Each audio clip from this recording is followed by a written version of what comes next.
Good evening. You're watching the news on Croatian television. Around 15,000 people gathered today in Blyburg Field to mark the 72nd anniversary of the Blyburg tragedy. Croatian officials, veterans groups, Catholic Church leaders, and the families and descendants of those who perished there attended the annual commemoration.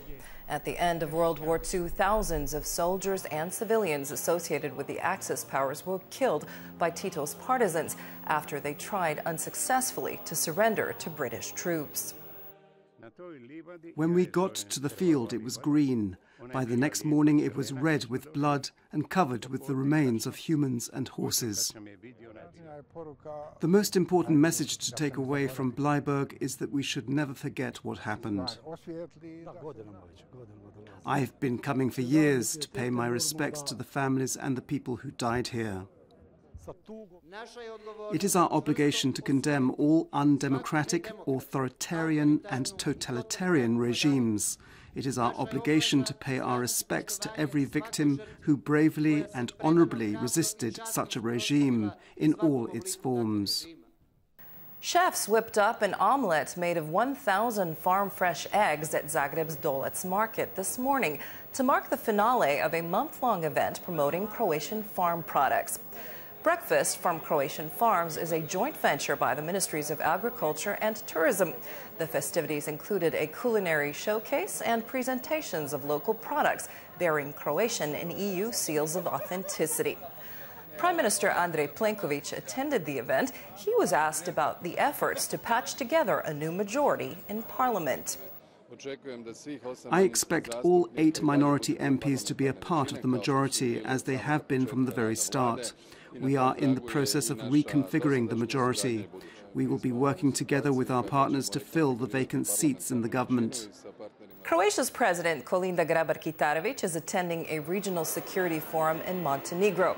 Joining her colleagues Borut Pahor of Slovenia and Filip Vujanović of Montenegro in a debate this morning, the president underscored the importance of maintaining stability in the region and Montenegro's alignment with NATO and the EU.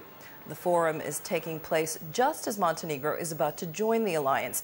NATO membership is expected to affect relations with the US and Russia. Montenegro will join NATO this year, despite all of the obstacles that you've encountered and successfully overcome along the way. I hope, with the help of friends like Croatia and Slovenia, members of the alliance and the EU. We will continue to extend our strong support for your efforts to implement reforms and join the European Union. Pope Francis has made saints of 2 shepherd children at the FATIMA shrine complex in Portugal. The pontiff was there to mark 100 years since the 2 reported seeing the Virgin Mary at the location. They have now been canonized for the miracles attributed to them. Some 500,000 worshippers gathered for the ceremony. We prayed to the children, the shepherds, and 2 days later our 5-year-old son awoke from a coma, healed. He had fallen from a height of 6.5 meters and suffered serious injuries to his brain. It all began with an attack on the British National Health Service. Friday's cyber attack then turned global, hitting companies and institutions in nearly 100 countries with so-called ransomware. The malware encrypted data in tens of thousands of systems and demanded payment in the digital currency Bitcoin for access to be restored. Russia, Ukraine, and Taiwan were the hardest hit. The attack also targeted the U.S., Spain, and China. This is an unprecedented scale. We've never seen something spread this quickly in a 24-hour period across these many different countries and continents. So it's definitely one of the things that we've always heard about that could happen, but we're seeing it play out. And as I mentioned, it's really a cyber apocalypse. G7 finance ministers pledged stronger cooperation against cyber crime in the wake of Friday's sweeping attack. Finance ministers and central bank governors from the G7 nations gathered in the Italian city of Bari to discuss the world economy, combating terrorist funding, cybersecurity, and taxes. Tonight is the final of the Eurovision Song Contest. Croatia's Jak Hodek with the song My Friend is competing against other finalists from Bulgaria, Belarus, Hungary, Denmark, Israel, Romania, Norway, the Netherlands, Austria, France, Germany, Italy, Great Britain, and Ukraine. The live broadcast began at 9 p.m.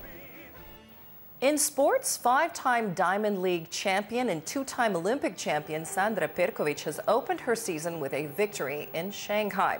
Perković won the discus event with a throw of 66 meters and 94 centimeters, ahead of Australia's Danny Stevens and Cuba's Denaya Caballero. Perkovic's next test will be in Oslo next month. And now let's take a look at the latest action in round 33 of the Croatian Football League. Rijeka are one step closer to winning the league title. They defeated Hajduk 2-0 at home tonight, snatching points to insulate their lead in the standings. Earlier today, Lokomotiva defeated Inter 2-0.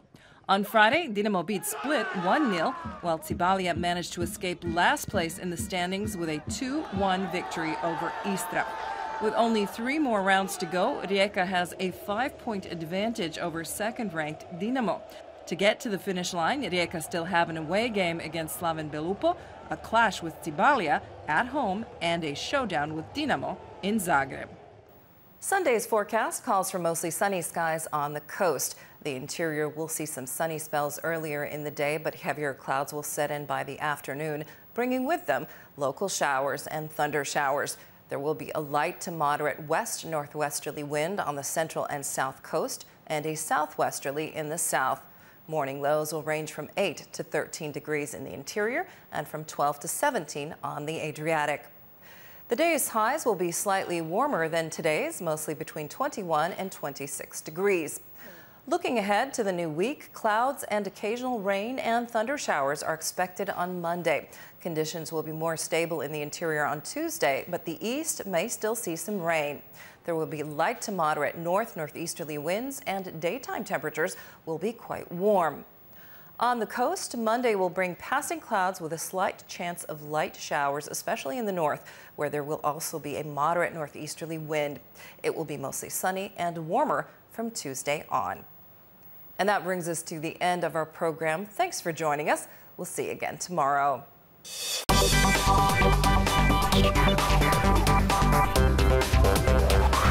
Hey.